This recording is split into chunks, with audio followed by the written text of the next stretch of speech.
This video covers every possible reason Joe's in a wheelchair. Only one of them is real, so stick around till the end to find out. Number 1. The Roof Incident. Season 1, Episode 5. Ah yes, the first time Joe talks about how he ended up in a wheelchair. Spoiler, it wasn't because of a cool police chase or a heroic sacrifice. It was because gravity won. It all starts with Peter's company softball practice.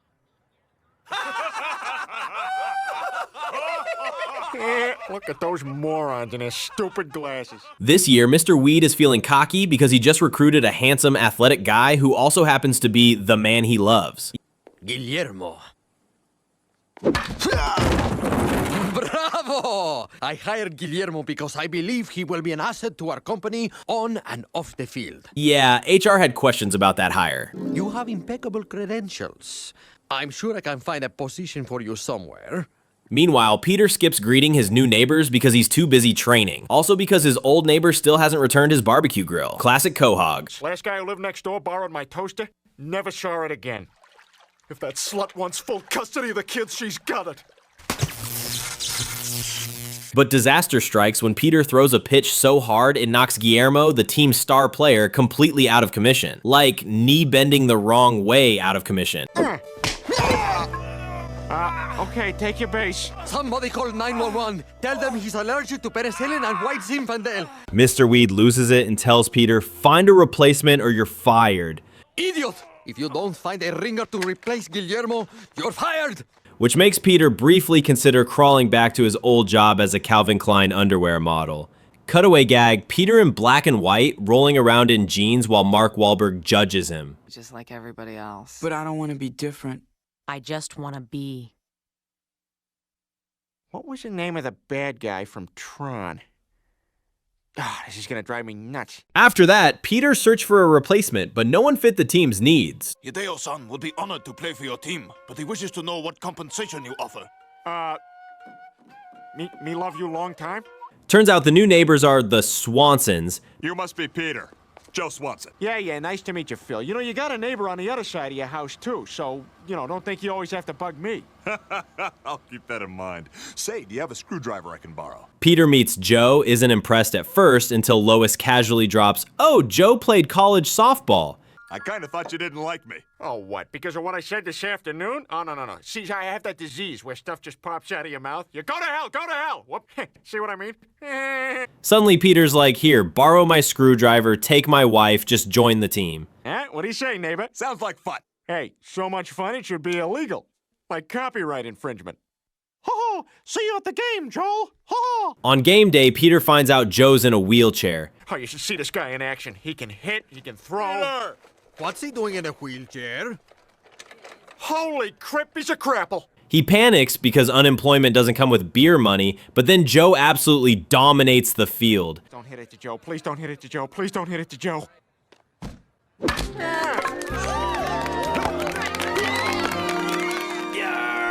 The guy single-handedly wins the game, while Peter just stands there looking like an out-of-shape bench warmer. Let's hear it for Joe. Yeah, and let's hear it for the guy who found Joe. Yay! Okay. Afterward, Joe throws a backyard barbecue where everyone fawns over him and forgets Peter exists. Oh, yeah, I'll show you who's the life of the party. Hey, look! Hey, I fell in the pool with my clothes on. How hilarious is that? That is so Peter Griffin. Huh? Guys? Huh? Guys? Even Stewie, who innocently asks Joe, so who built you, Skynet or Tony Stark? You! How came you by this metal construct? I demand to know who made you. Stewie, it's not polite to point. That's when Joe tells his origin story. Years ago, he was investigating an orphanage where presents kept getting stolen at Christmas. He climbed the roof, found a green monster stealing through the chimney. It was the Grinch. Reach for the sky, dirtbag! All right, pal, you stolen your last Christmas. They fought, Joe saved the gifts, but then the Grinch pulled one last dirty move and sent Joe crashing off the roof. You think you have won, you think all is well, but kiss my green ass, I shall see you in hell. Boom, legs busted, wheelchair life activated. Number 2, The Ski Trip, Season 3, Episode 5. This one's shorter, but somehow even dumber. The Griffins and Joe go on a ski trip. Joe wipes out on the slopes, and then, miracle of miracles, he actually stands up and walks again. Okay, Bonnie. 1, 2, 3, push.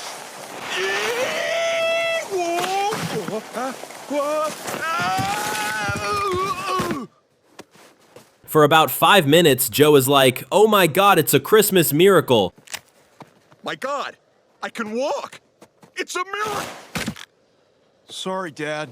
Just get the chair. And then his son immediately knocks him down, breaks his legs again, and we're right back to Wheelchair Joe. Thanks, Junior. Hallmark movie moment ruined. Number 3, Joe Breaks Himself, Season 6, Episode 3. This is the episode where Joe basically says, you know what, being crippled sucks, time to roll the dice. See, Joe feels like he's a burden to Bonnie because he can't satisfy her the way other husbands can. What's the matter, Bonnie? Don't you want to dance? Oh, it's okay, Joe. I don't mind sitting here with you. What I mean is, I don't want to hold you back. Don't be silly, honey. It's just as nice watching other people have fun. The man literally says he feels more useless than the president of the Housewives Association. And what exactly are your demands? We need more lemon pledge. You need more lemon pledge. Yes. We're not responsible for that. You should just bring it from your own home. No. So Joe goes to Dr. Hartman, who for some reason agrees to give him new legs.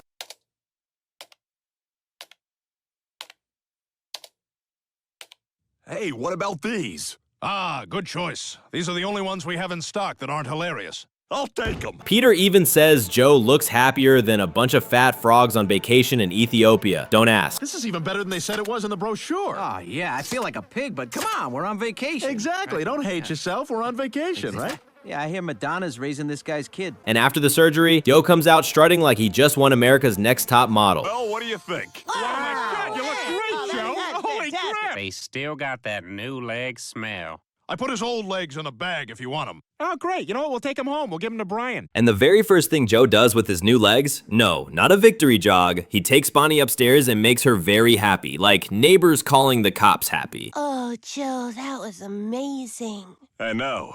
I was there. My God, we haven't done it in so long I'd forgotten how big you were. I was gonna say the same thing to you.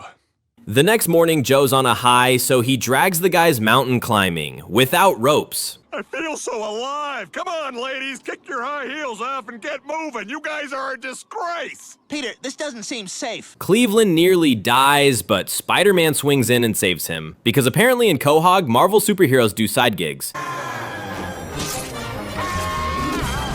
Wow. Thanks, Spider-Man. Everybody gets one. Tell him, Peter. Apparently everybody gets one. Bingo. Then Joe goes full drill sergeant, teaching the guys martial arts, only to start beating the crap out of them when they don't learn fast enough. There's no mercy in this dojo. Joe, why don't you take it down a notch? No mercy.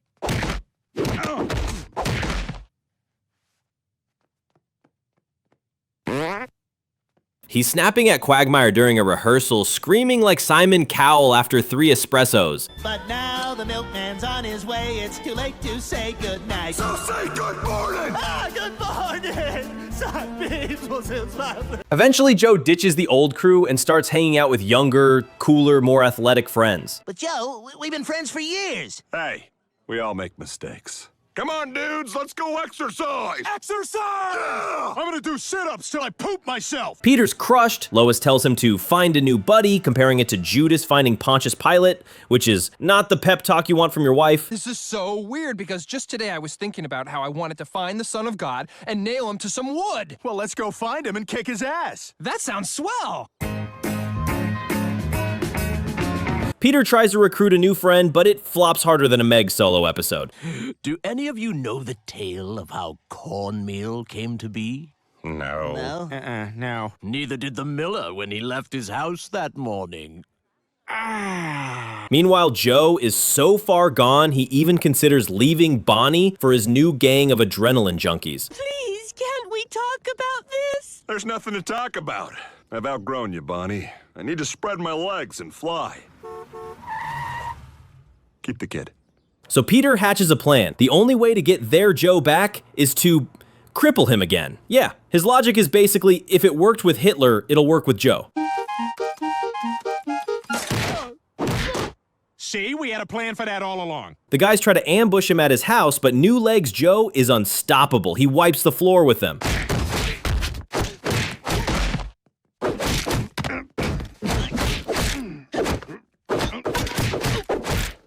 Finally, Bonnie shows up with a gun, but she's such a bad shot she can't hit his spine. My perfect ass! Oh, I'm sorry, Joe. I was aiming for your spine.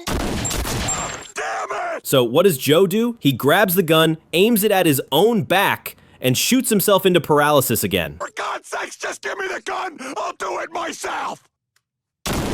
Yep, Joe literally says, "Welp, time to downgrade my OS back to wheelchair 1.0. Number 4. Joe gets crippled by a prison guard. Season 7, episode 15. This one's part of Peter's little 3 short stories episode. And here's a parody of the Shawshank Redemption. Peter plays Andy Dufresne, who gets sent to Shawshank Prison. Cleveland is Red, his new best friend. 5 packs of cigarettes says the fat one breaks first tonight. You're on. I'll take the Don Martin looking. And of course, all the familiar Quahog faces show up, like Seamus, who somehow ends up as a prison guard even though he's basically a stick figure with a hook hand. Like, how is that guy even holding a baton? All right, lights out, ladies. It's funny because we are not ladies, we are men. Shut up. For the first month, Andy says exactly one word to Red, just one. Vagina boob. Then out of nowhere, he explodes into a whole monologue asking him for a rock hammer. Classic Peter, either dead silent or talking like he's narrating War and Peace. Wow, can you carve me a set of women's private parts out of stone? Sure. Or you could just have sex with Helen Hunt. They bond instantly, like they've known each other forever, or at least since last cutaway gag. And since you're black and I'm white, that makes it more special for the audience. Now, here's where it gets weird. Morgan Carter notices Andy sculpting beautiful statues and thinks, sweet, I'll sell those for cash. But Peter refuses. Oh, Grievous, wicked! Well, anyway, I'm a pretty corrupt guy, so I figured I could sell your figurines and pocket the cash. What do you say? I don't know. So the warden offers him a deal. He'll take care of the guy who assaulted Andy in the showers, and that guy is Joe. Yep, Joe, who at this point still had working leg. But I like that guy. Too late. Oh, my legs! But karma is cruel, and by karma, I mean the prison guards. They beat Joe so badly they snap both his legs, permanently sticking him in the wheelchair we all know and love. 2 things never happened again after that. Boggs never walked again, and Andy's farts never made a sound again. So yeah, in this timeline, Joe basically crippled himself by being too horny in prison. Not exactly the superhero origin story you'd brag about. Number 5, Stewie Shoots Joe. Season 7, episode 15, Misery Parody. Same episode, different parody. This time it's Misery, except instead of Kathy Bates, we get Stewie, which is somehow scarier. I'm your number 1 fan. I'm your number 1 fan. I'm your number 1 fan. Brian plays Paul Sheldon, a famous writer who just finished the final book in his children's series, Snuggly Jeff. He kills off the main character because he wants to write serious literature, which is Brian's way of saying, nobody bought my last book. Snuggly Jeff is the most successful children's book series ever. Yeah, but I want to get into writing more serious stuff. You know, something where the reader doesn't have a load in his pants while he's looking at it. Well, we'll talk about it when you get back. Driving through a snowstorm, Paul swerves to avoid running over Stephen King, which is ironic, and crashes. Hey, this'd make a neat story. Done. He's rescued by Stewie Wilkes, his biggest fan, who promptly kisses him while he's unconscious. Yeah, nothing creepy about that. You broke both your legs. I taste lipstick. Am I wearing lipstick? Not anymore. Paul's stuck in her cabin because all communication is down. Stewie finds his new manuscript, gets excited like a preschooler at story time,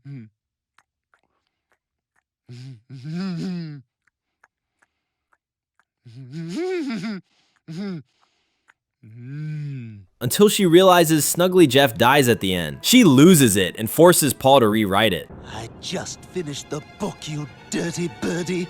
How could you? He can't be dead. Snuggly Jeff cannot be dead. To inspire him, she puts Magnum PI on TV, because nothing says creative muse like Tom Selleck's mustache. Magnum, I found a fingerprint smudge at the crime scene. Do you have poo on your hands? A little. Paul rewrites the story, but Stewie still isn't happy and demands another draft. Problem is, they run out of paper, so she goes to buy more. I don't know, Paul. It's not starting. I'm afraid I'm going to flood it. Okay, I got it now. I'll see you in a bit. While snooping around, Paul finds a newspaper article that reveals Stewie is actually a serial killer. Who saw that coming? Oh, right, everyone.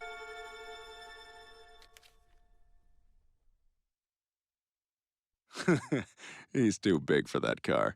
Enter Sheriff Joe, who shows up like a knight in shining armor. Finally, a savior, except nope, Stewie shoots his legs clean off with a handgun. Mr. Sheldon? Oh my God, I'm saved! Let's get out of here before Stewie gets back! Oh, my legs! And just to make sure Joe never suffers through the indignity of a wheelchair, Stewie sends him straight to the afterlife. Talk about efficiency. Now I'm gonna have to spend the rest of my life in a wheelchair! No, you're not. As for Paul, well, he definitely doesn't walk away from this one either. Let's just say if you're trapped in a cabin with Stewie, your best bet is to start digging your own grave early. You fondled me while I was asleep? Yeah. I don't think I like that. Well, it's done. Number 6, Joe gets run over by a train. Season 7, episode 15. This story's a parody of Stand By Me. About 4 young boys who went looking for a dead body and instead found themselves. And also a dead body. You've got 4 12-year-old boys in 1955. Petey LaChance Peter, Quag Chambers Quagmire, Joey Duchamp Joe, and Cleve Brown Cleveland. Richard Dreyfuss narrates the whole thing, which immediately makes it feel fancier than it really is. Ha ha! Beat those cards, fellas! Ha ha ha! Giggity giggity 50s giggity! Anyway, the adventure begins when Cleveland freaks out, claiming he saw a dead body in the woods. Lord almighty, I done seen me a dead body down by the lake. Sure enough, I thought I'd go deep and dumb when I saw me that dead body. Cleve, calm down. You're not making any sense. Instead of, calling an adult, the boys do the logical thing. They go on a corpse hunting road trip. Show me that smile again. Show me that smile. Don't waste another minute on your crying. They take a shortcut through Old Man Pressman's junkyard, only to get chased by his dog Chopper. Chopper, sick him! Sick him, boy!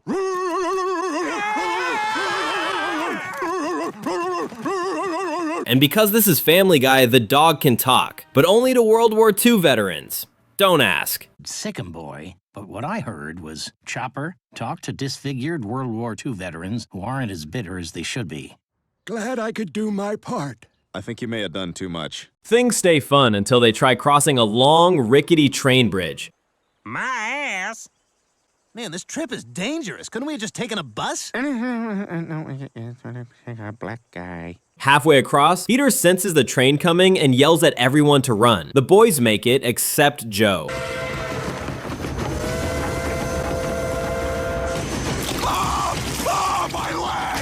Poor Joe gets stuck on the tracks and, yep, flattened. Twice. Not one train, but 2 trains roll over his legs like it's a Black Friday sale. Another train!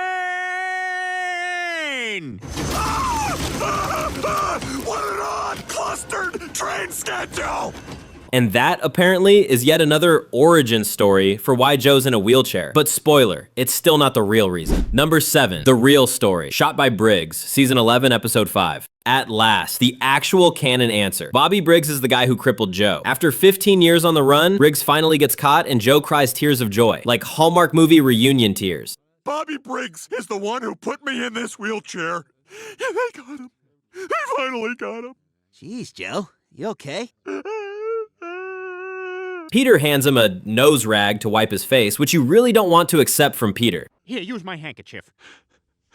It's wet and cold. Well, yeah, it's my handkerchief. I've been blowing my nose in it all day. But then Quagmire raises a question. Wait, didn't you say you got crippled falling off a roof? Busted. Turns out Joe's been retconning his own backstory like a Marvel reboot. You always told us you fell off a roof during a fight with the Grinch. I lied.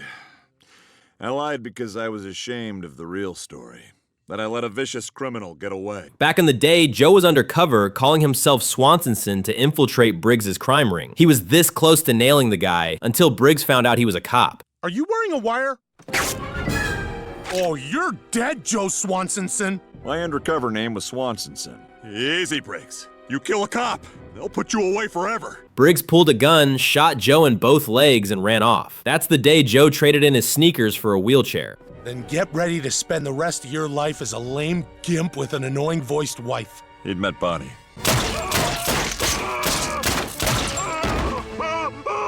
So when Briggs finally got arrested, Joe threw a barbecue to celebrate because nothing says justice like undercooked hot dogs. So Joe, must feel great to finally have some closure with Bobby Briggs. Yeah. You know, last night was the first time in 15 years I didn't strangle Bonnie in my sleep. Okay. But the celebration didn't last. Briggs escaped from a minimum security prison, which, let's face it, is just a summer camp with less supervision. Escapo! Escapo! Escapo!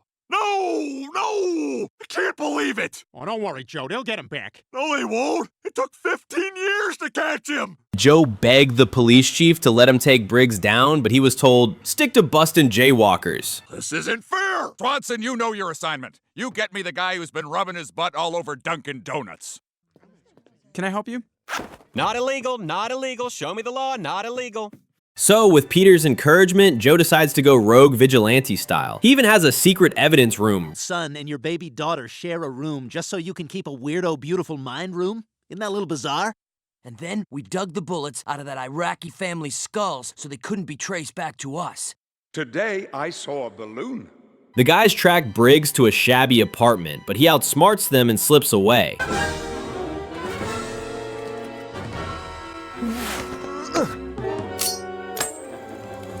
Even Spider-Man couldn't stop him. And it's Spider-Man, not Spidey. I'm pretty sure I've heard people call you Spidey. Yeah, close friends. What's your name? Peter? Hey, Petey, do stuff for me. Oh, I don't like that. Yeah, you don't like it. And you're a fat nobody, and I'm Spider-Man, so how do you think I feel? And then, because this is Quahog, the gang gets arrested themselves for interfering with an investigation. Yeah, what the hell? You should be out there arresting the real criminals. Like switchblade-wielding white guys from movies and TV who don't talk like people talk. Easy, mama. Hand over that purse and everything will be real cool, you dig? Quagmire escapes by whipping out a hidden Swiss Army knife from down there. Yep, from exactly where you're imagining. Don't look right at it. My STDs help it burn brighter.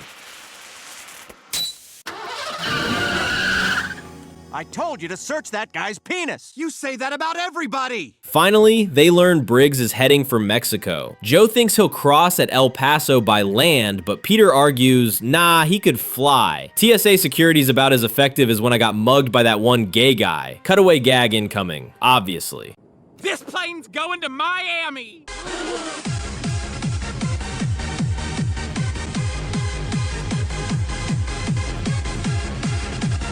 They stake out the border, which is so hot, Peter literally gets second-degree burns just lying on the asphalt. Hey, I got an idea. Let's make scalding asphalt angels. Ow, ow, ow, ow, ow, ow! Second-degree burns, first-degree fun. Eventually, traffic forces Briggs to reveal himself, and Joe chases him down. They brawl, and Joe finally wins. But I'm not gonna kill you. I'm not an animal like you. So what are you gonna do, arrest me? No. I don't arrest cripples. By the way, you're under arrest. I only said that last thing because it seemed cool. His big revenge? Forcing Briggs into a wheelchair. Oh my God, that was so awesome. I saw everything. You were all like, rah, rah, rah, rah, rah, and Briggs was all like, rah, rah, rah, rah, rah, and then you were all like, and then Briggs' legs were like, Except, Joe accidentally hits an artery. Briggs dies instantly. Oh crap, he's dead. I think he bled out. I must have hit the femoral artery. Just kick him into Mexico. But hey, poetic justice. Joe's stuck in a wheelchair for life. And now Briggs is too. Well, technically, Briggs is stuck in a coffin, but close enough.